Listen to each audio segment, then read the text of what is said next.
በስመ አብ ወወልድ ወመንፈስ ቅዱስ አሐዱ አምላክ አሜን። ሰላም ንዓኹም ይኹን። ንሎሚ ካብ ብሉይን ሓድሽ ኪዳንን ዘካተተ 25 ኣብ መጽሓፍ ቅዱስ ዝርከቡ ሰባት ዘላልዩ ሕቶታት ሒዝና ቀሪብና ኣለና። ክሳብ መወዳእታ ምሳና ጽንሑ። ቅድሚ ምጅማርኩም ግና ሰብስክራይብ ዘይገበርኩም ነዛ ቪድዮ ሰብስክራይብ ብምግባር ስድራቤትና ክትኮኑ ንዕድመኩም። ላይኩን ግበሩ። ነዛ ቪድዮ እንተፈቲኹማ ድማ ንኻልኦት ሼር ግበርዋ። ክንደይ ከም ዝመለስኩም ኣብ ኮመንት ጽሓፉልና።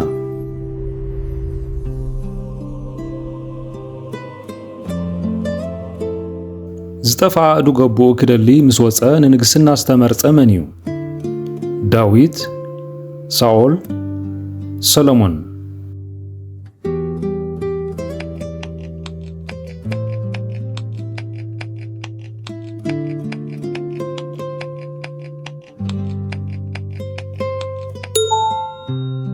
መልሱ ሳኦል እዩ።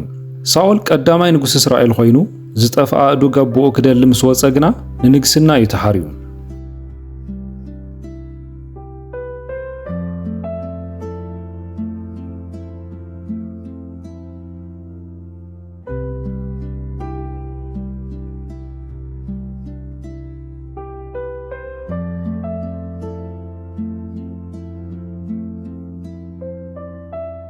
ብዘይካ እግዚአብሔር ንጉስ የብልናን ዝብል እምነት ስለ ዝነበሮ ንጉስ ንክኸውን ዝቐረበሉ ሕቶ ዘይተቐበለ መን እዩ? ጌዲዮን፣ ሳሙኤል፣ ሳምሶን?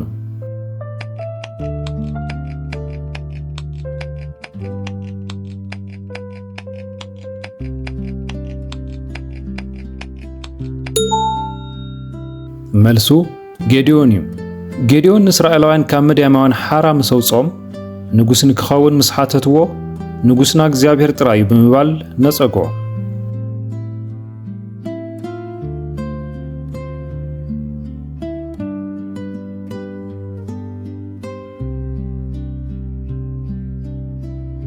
እቲ ብፍልጠት ጥበብን ብምህናጽ ቤተ መቕደስ ዝፍለጥ ንጉስ እስራኤል መን እዩ? ዳዊት፣ ሰሎሞን፣ ሮብዓም?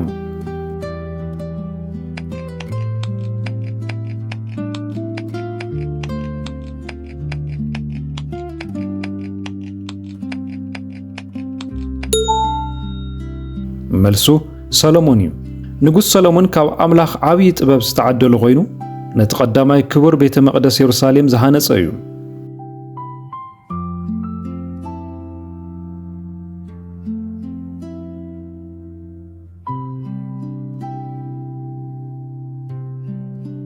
እግዚአብሔር ከም ልበይ ዝኾነ ሰብ ረኸብኩ ኢሉ ዝመስከረሉ ንጉስ መን እዩ? ሕዝቅያስ፣ ኢዮስያስ፣ ዳዊት?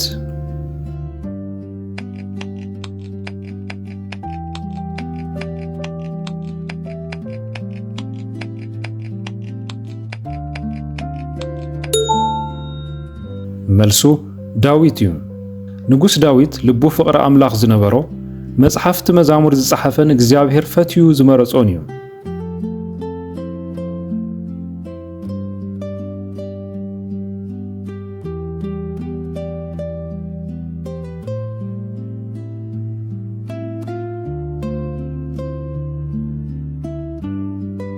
ካብ ሰበይቱ ንላዕሊ ንእግዚአብሔርን ንህዝቡን ቀናእ ዝነበረ ዝናብ ከይዘንብ ብጸሎቱ ዝዓጸወ ነቢይ መን እዩ? ኤልያስ፣ ኤልሳዕ፣ ሙሴ?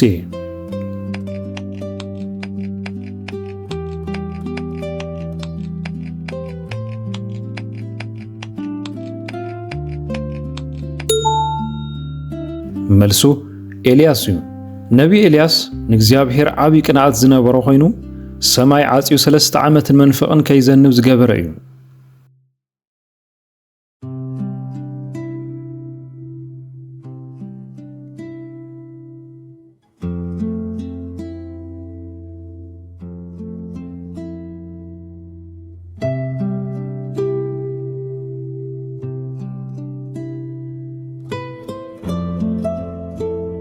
እቲ ሞት ከይጣዓመ ብሰረገላ ሓዊ ናብ ሰማይ ዝዓረገ ነቢይ መን እዩ? ሄኖክ፣ ኤልያስ፣ ሙሴ?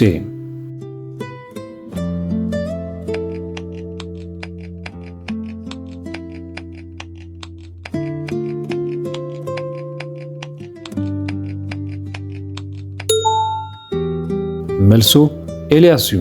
ኤልያስ አገልግሎቱ ምስ ፈጸመ ብሰረገላን አፍራስን ሓዊ ናብ ሰማይ ብህይወቱ እናሃለወ ዓሪጉ እዩ።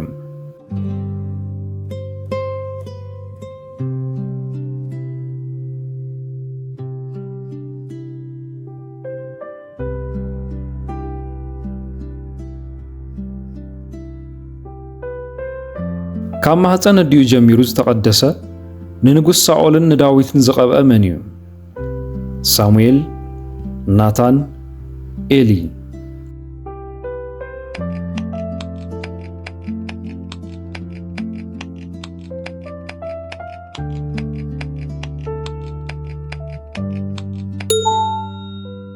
መልሱ ሳሙኤል እዩ። ነቢ ሳሙኤል ካብ ቁልዕነቱ ጀሚሩ ኣብ ቤተ መቕደስ ዘገልገለን ንኽልተ ቀዳሞት ነገስታት ዝቐብአን እዩ።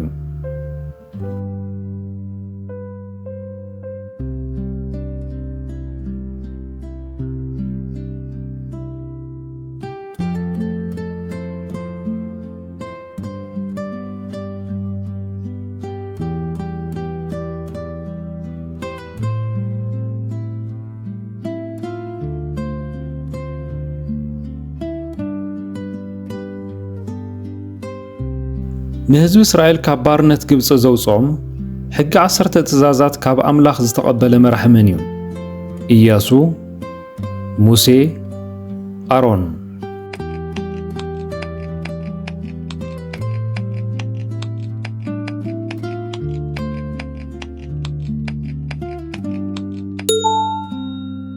መልሱ ሙሴ እዩ። ሙሴ እግዚአብሔር ዝመረፆ ዓብይ መራሒ ኮይኑ ጽላተ ሕጊ ተቐቢሉ ንህዝቡ ክሳብ ከነኣን መሪሕዎም እዩ።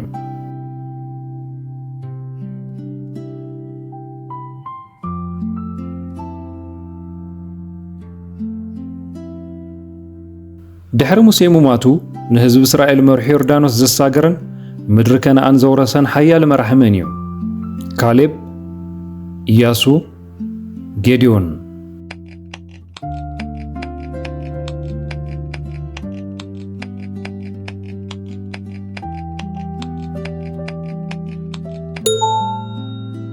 መልሱ ኢያሱ እዩ። ኢያሱ ወዲ ነዌ አገልጋሊ ሙሴ ዝነበረ ኮይኑ ድሕሪ ሙሴ ናብ ምድሪ ተስፋ ንምውራስ ንህዝቡ ብሓላፍነት መሪሕዎም እዩ።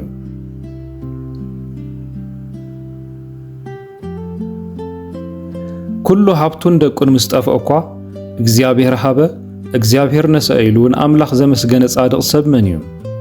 ኖህ፣ ኢዮብ፣ አብርሃም።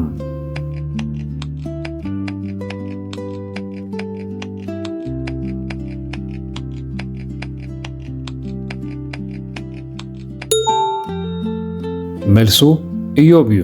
ጻድቕ ኢዮብ ብሰይጣን ከቢድ ፈተናን መከራን እኳ እንተወረዶ ንኣምላኽ ከይረገመ ብዓብይ ትዕግስትን እምነትን ጸኒዑ እዩ።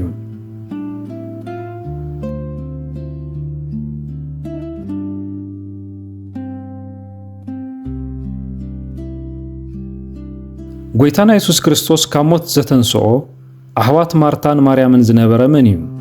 አልዓዛር፣ ቆርኔሌዎስ፣ ጢሞቴዎስ።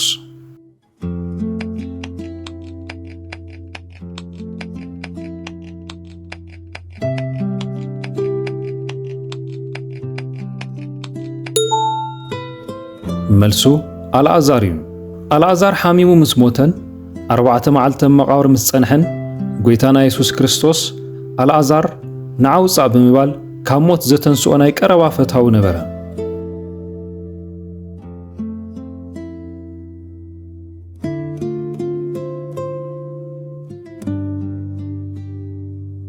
ኣቦ እምነት ተባሂሉ ዝፍለጥ ካብ ሃገሩ ወፂኡ ናብ ዘይፈልጦ ምድሪ ብእምነት ዝተጓዓዘ መን እዩ? ይስሐቅ፣ ያዕቆብ፣ አብርሃም።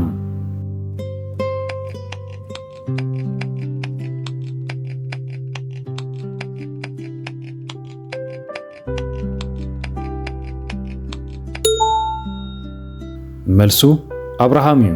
አብርሃም ብእምነቱ ናብ ኣምላኽ ዝቐረበ ኮይኑ ኣቦ ኩሎም ዝኣምኑ ተባሂሉ ይጽዋዕ።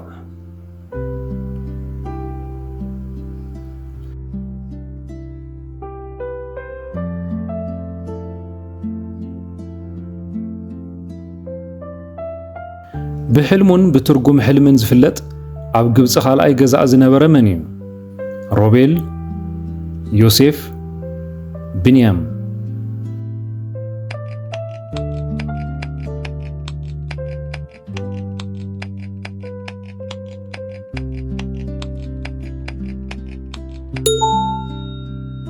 መልሱ ዮሴፍ እዩ። ዮሴፍ ብቐናኣት ኣሕዋቱ ናብ ግብፂ ምስ ተሸጠ እግዚኣብሔር ምስኡ ኮይኑ ናብ ዓብዪ ስልጣን ኣብፅሒዎ እዩ።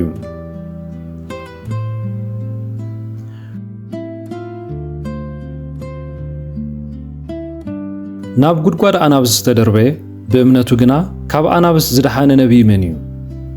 ዳንኤል፣ ኢሳይያስ፣ ሕዝቅኤል።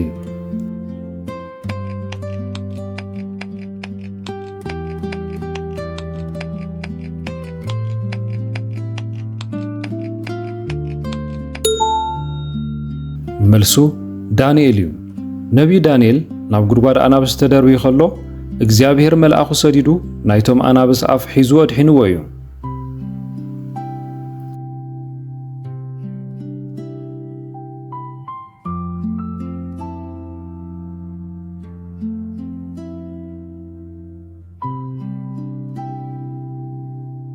ካብ ትእዛዝ እግዚኣብሔር ሃዲሙ ናብ ተርሴስ ዝኸብለለ ነቢይ መን እዩ?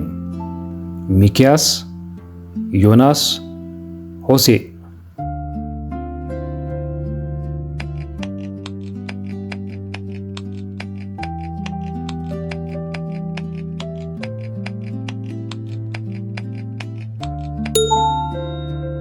መልሱ ዮናስ እዩ። ዮናስ ናብ ነነዌ ኸይዱ ከይሰብኽ ምስ ሃደመ ዓሳ ውሒጥዎ 3 መዓልቲ ኣብ ከብዲ ዓሳ ጸኒሑ እዩ።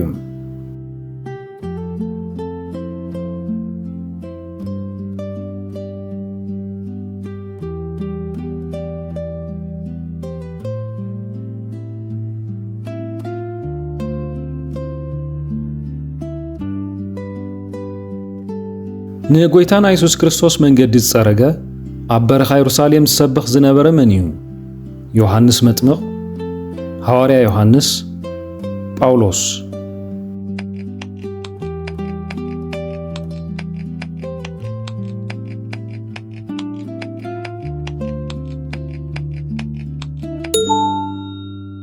መልሱ ዮሐንስ መጥምቕ እዩ። ዮሐንስ መጥምቕ ቅድሚ ጎይታና ኢየሱስ ክርስቶስ ሰባት ክንስሑ ጽውዕ ዝነበረ እዩ።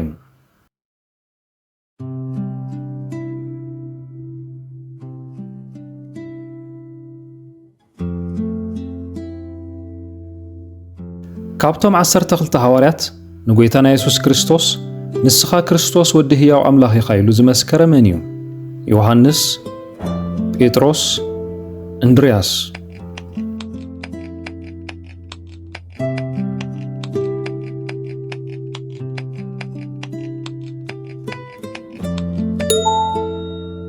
መልሱ ጴጥሮስ እዩ። ስምዖን ጴጥሮስ እቲ ቀዳማይ ዓብዪ ምስክርነት ብዛዕባ መለኮትነት ጎይታ ኢየሱስ ክርስቶስ ዝሃበ ሐዋርያ እዩ።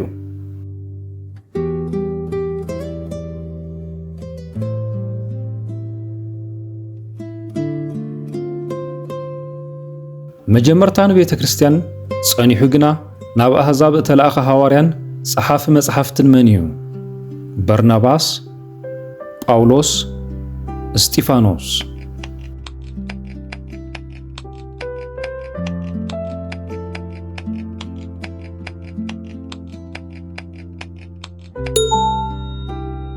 መልሱ ጳውሎስ እዩ። ጳውሎስ ኣብ መንገዲ ደማስቆ ጎይታ ምስ ተገልጸሉ ተለዊጡ ዓብዪ ሐዋርያ ኣሕዛብ ኮይኑ እዩ።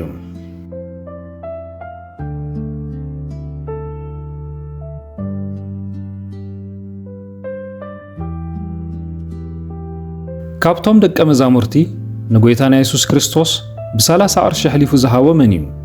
ይሁዳ አስቆሮቱ፣ ይሁዳ ሓው ጎይታ፣ ይሁዳ ታዲዮስ።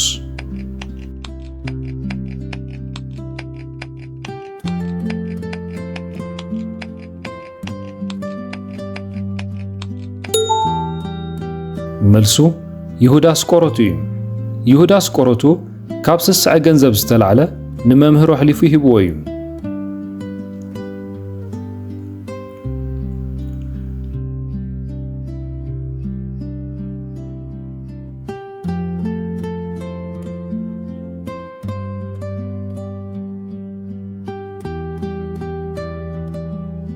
ጎይታና ኢየሱስ ክርስቶስ ድሕሪ ምሟቱ ኣብ መቃብሩ መጽያ መጀመርታ ትንሣኤኡ ዝረኣየት መን እያ? ማርታ፣ ማርያም መግደላዊት፣ ሰሎሜ።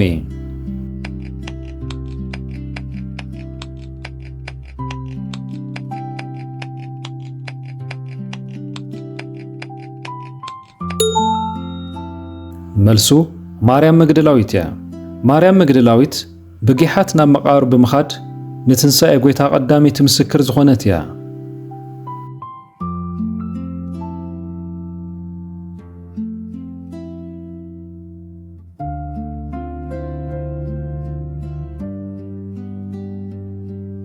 ቀዳማይ ሰማዕት ቀዳመይቲ ቤተ ክርስቲያን ሓድሽ ኪዳን መን እዩ? ያዕቆብ፣ እስጢፋኖስ፣ ፊልጶስ።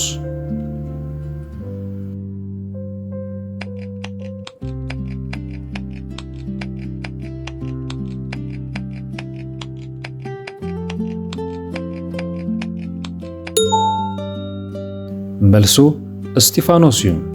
ዲያቆን እስጢፋኖስ ብጸጋን ኃይልን ተመሊኡ ክምስክር ከሎ በአይሁዳውያን በእምነት ተቀጥቂጡ ሰማዕት ኮይኑ እዩ።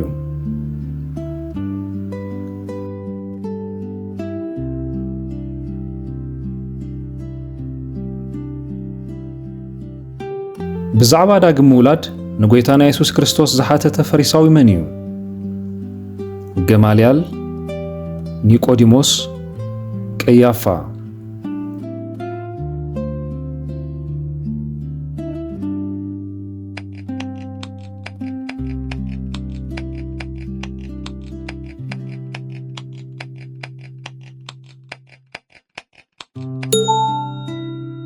መልሱ ኒቆዲሞስ እዩ። ኒቆዲሞስ መራሒ አይሁድ ኮይኑ ብዛዕባ ምስጢረ ጥምቀት ንምምሃር ብለይቲ ንጎይታ ዝሓተተ ፈሪሳዊ እዩ።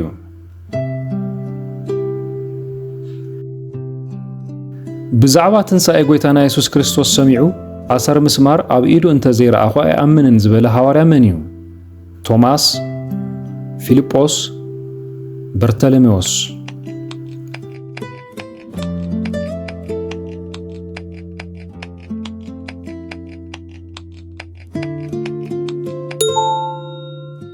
መልሱ ቶማስ እዩ። ቶማስ ብዓይኑ ከይረኣየ ከኣምን ስለ ዘይደለየ ዲዲሞስ ተባሂሉ እውን ይጽዋዕ ነበረ።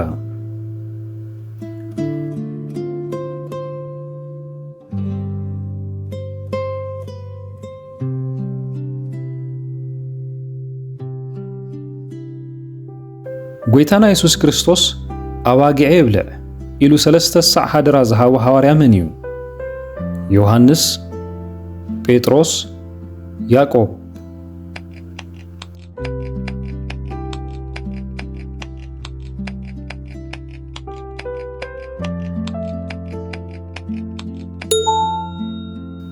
መልሱ ጴጥሮስ እዩ።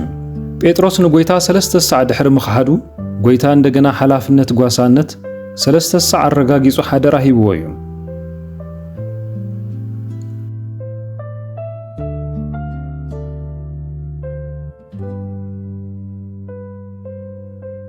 ኣብ ደሴት ፍጥሞ ተኣሲሩ ከሎ መጽሓፍ ራእይ ዝጸሓፈ ጎይታ ዘፍቅሮ ዝነበረ ደቀ መዝሙር መን እዩ? መጥምቕ ዮሐንስ፣ ሐዋርያ ዮሐንስ፣ ሐዋርያ ያዕቆብ።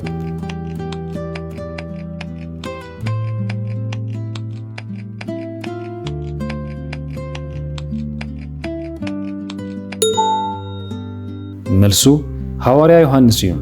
ሐዋርያ ዮሐንስ ስለ ወንጌል ክብል ኣብ ደሴት ፍጥሞ ተኣሲሩ ከሎ ዓበይቲ ናይ መወዳእታ ዘመን ምስጢራት ራእይ ዝጸሓፈ እዩ።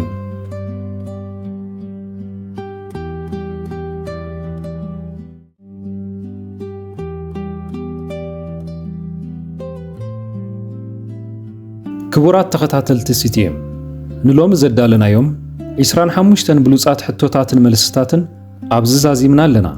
ካብ 25 ክንደይ ሕቶታት ከም ዝመለስኩም ኣብ ኮመንት ጻሓፉልና። እዚ ትምህርታዊ መደብ ንክርስቲያናዊ ህይወትኩም ከሃንጽ ተስፋ ንገብር። እዚ ቪድዮ ጠቃሚ ኮይኑ እንተረኺብኩምዎ ላይክ ብምግባርን ንኻልኦት ሼር ብምግባርን እካፍልዎ። ተመሳሳሊ ትምህርቲ ንምርካብ ድማ ሰብስክራይብ ምግባር ይትረስዑ።